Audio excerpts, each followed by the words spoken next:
श्री कृष्णा दोस्तों, किशोरी क्रिएशन से मैं सपना शर्मा आप सभी का हार्दिक स्वागत करती हूँ आपके अपने चैनल पर।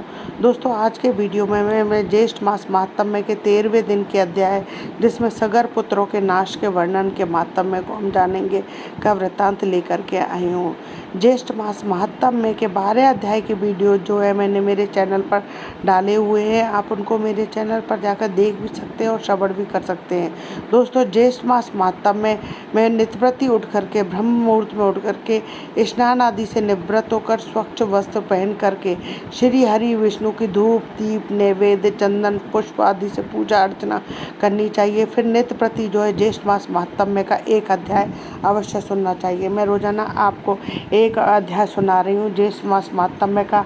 आज 13वां अध्याय सगर पुत्र नाश वर्णन का महात्म्य बताऊँ उससे पहले 12वें अध्याय में हमने स्कंद जी ऋषियों से कहने लगे, हे ऋषियों, राजा भगीरथ जो है गंगा जी को इस पृथ्वी लोक पर लाए उसकी कथा मैं तुमको बताता हूँ। सूर्य कुल में राजा सगर परम धार्मिक राजा थे। देवताओं तथा दैत्यों का निर्वहन करने वाला ही पराक्रमी राजा था। उसके 60,000 पुत्र। राजा सगर ने अश्वमेध यज्ञ शुरू किया। उन्होंने ऐसे जो है 99 यज्ञ किए। राजा सगर के इस प्रकार यज्ञों के करने से इंद्र जो है परेशान हो गए और इंद्र सोचने लगे अगर राजा सगर ने 100 यज्ञ पूरे कर लिए राजा सगर जो है इंद्रासन पर अधिकार प्राप्त कर लेंगे। सोचकर इंद्र जो है पृथ्वी पर राजा सगर के यहाँ पर आक्रमण कर देते हैं और अंत में की सेना जो है सगर की सेना के सामने टिक नहीं पाती है। इंद्र की सेना वहाँ से जो है भाग जाती है। इंद्र भी युद्ध में जो है अपने आप को जीत नहीं पाते हैं, अपने आप को असमर्थ पाने के कारण युद्ध से भाग जाते हैं। अब आगे का अध्याय ज्येष्ठ मास महात्म्य के 13वें अध्याय में सुनते हैं। आइए सुनते हैं 13वां अध्याय। कहने लगे, हे ब्राह्मणों, जब इंद्र ने यज्ञ का सब वृत्तांत विष्णु से कहा तब भगवान विष्णु मन से ध्यान कर इंद्र से निश्चित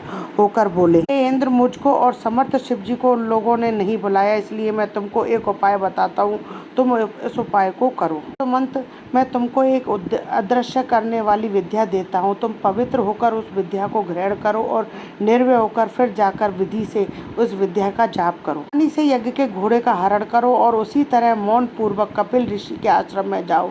सब देखकर यज्ञ के घोड़े को रखकर स्वर्ग में जाकर पूर्ववत अपना काम करो। अन्यथा राजा सगर यज्ञ के बल से बलावित होकर सबको मारेंगे। भगवान के वचन सुनकर इंद्र ने विधिवत स्नान किया और अदृश्य कारणी विद्या को ग्रहण कर प्रथम मधुसूदन भगवान को प्रणाम किया और पूछा कि भगवान कपिल मुनि कहाँ पर हैं। भगवान श्री हरि कहने लगे कि कलिंग देश से पूर्व की तरफ पृथ्वी के अंदर गुफा में कपिल ऋषि ने पाताल के समान भूगृह तय खाना बना रखा है। उसी भूगृह में ध्यानावस्थित होकर कपिल मुनि रहते हैं। भगवान के ऐसे वचन सुनकर इंद्र यज्ञ के घोड़े के पास गए और भगवान विष्णु को उपदिष्ट विद्या का ऋषि देवताओं के सहित जप करते हुए यज्ञ के घोड़े को लेकर शीघ्र चले गए, परंतु यह वार्ता किसी को कुछ मालूम न हो सकी। अंत में ध्यानमग्न कपिल मुनि को देखकर इंद्र ने विधि पूर्वक प्रणाम किया और यज्ञ के घोड़े को वहां बांधकर इंद्र अपने स्वर्ग को चले गए, परंतु मन में फिर भी शंका बनी ही रही। यज्ञ के घोड़े का हरण हो जाने पर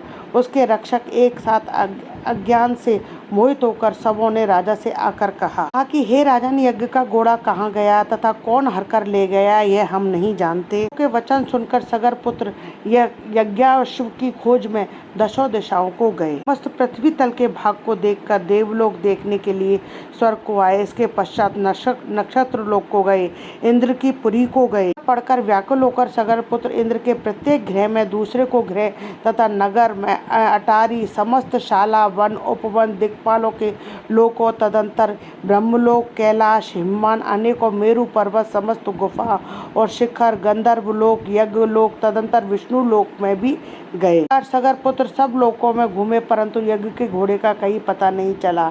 फिर वे पाताल लोक को गए और 7 पातालों को देखा। निराश होकर अपने शिविर में गए। सब दुखी होकर प्राण तैयार हो गए और सब काल से प्रेरित होकर पृथ्वी को खोदने लगे। उस विवर से मिला हुआ 100 योजन के विस्तार में इंद्रालय के समान मनुष्यों से रहित दिव्य गहरी गुफा को देखकर सबके सब उस गुफा में चले गए। कमल की रस्सी से बंधा हुआ यज्ञ के घोड़े को देखा और वहां पर ध्यान में मग्न कपिल ऋषि को भी देखा, क्योंकि केवल मन से ही सृष्टि संहार शाप और अनुग्रह करने वाले हैं। कपिल मुनि के प्रभाव से उन मूर्ख सगर कपिल मुनि को घोर चोर समझकर कहा कि इसी ने घोड़ा चुराया है। भय से वहाँ ध्यान लगाकर बैठ गया है। हम लोगों के भय से पृथ्वी के नीचे घर बनाकर ऋषि के समान बैठा है। वो अच्छी तरह बांधकर राजा सगर के पास ले चलेंगे। यह कहकर उन शूरवीर सगर पुत्रों ने बड़ा कोलाहल किया। यानी कि सगर के पुत्रों ने वहाँ पर बहुत शोर मचाया।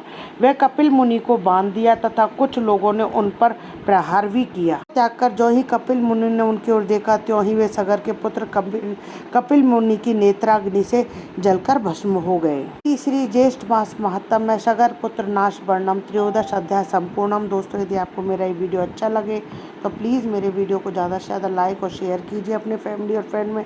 यदि आपने अभी तक मेरे चैनल को सब्सक्राइब नहीं किया है तो उसे सब्सक्राइब करना ना भूलें। पास ही बेल आइकन को दबाएं जिससे मेरे आने वाले नए वीडियो का नोटिफिकेशन जो है आपको मिल जाए। हिंदू धर्म, रीति रिवाज, कथा कहानी जानने के लिए मेरे चैनल पर बने रहने के लिए बहुत बहुत धन्यवाद। जय श्री कृष्णा दोस्तों, राधे राधे।